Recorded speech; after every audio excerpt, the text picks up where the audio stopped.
Wouldn't it be wonderful to pass through this human experience without any problems? It would be nice to avoid sadness, disease, disability, and even death. But such is life.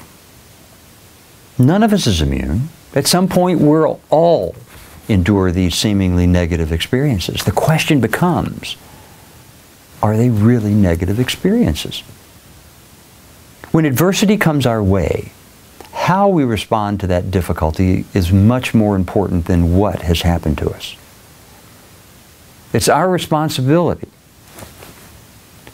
It's our response that determines who we are to become. If we are to progress, life will likely get more difficult. The more daunting the challenges and the greater the apparent obstacles, the more potential there is for personal growth.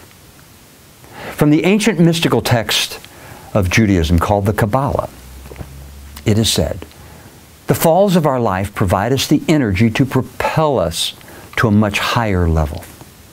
It's the falls of our life, the difficulties we face, that can be a source of strength that enable us to rise above the adversity.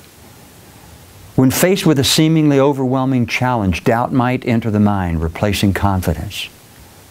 The ensuing suffering can itself be paralyzing. It's easy to become discouraged by the loss of independence, now having to rely on others.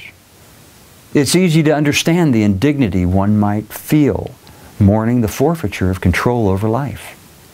The greatest fear is of the loss of what most have relied on throughout our lives. The thing that for most of us has defined who we are, our body. No doubt, the loneliness created by these fears can have a crippling effect. Part of this loneliness is from the fear of losing yourself. Similar feelings of loss might arise from being separated from those things in life that have provided superficial pleasure, a false sense of identity or self-worth. These might include the loss of your job, the loss of a significant other, a precipitous drop in the value of your financial portfolio, or the loss of important bodily functions and autonomy.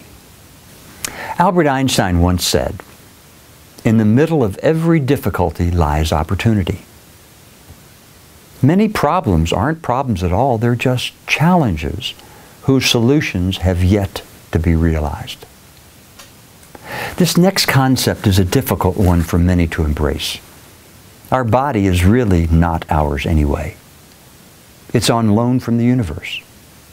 Nature is the landlord, and our stewardship lasts but a blink of the eye. We must be very cautious not to place too much importance on the rental property.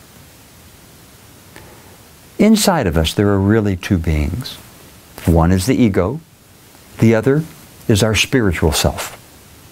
To access this higher spiritual consciousness, it's necessary to control the ego, putting it in its proper place. We are so much more than our body. This body, your domicile, provides you the vehicle with which to accomplish your purpose in life. Remember, your body is only temporary, a perceptive figment of your imagination. Your true and authentic self, your energetic spiritual core, is what supersedes everything in the material plane. In the overall scheme of things, what happens to the body is really immaterial. It is, after all, a product of nature. Its survival is unimportant. Therefore, don't place too much emphasis on it. Don't allow yourself to be encumbered by the limitations imposed by this worldly experience. Always remember, you are a spiritual being having only a temporary human experience, not the other way around.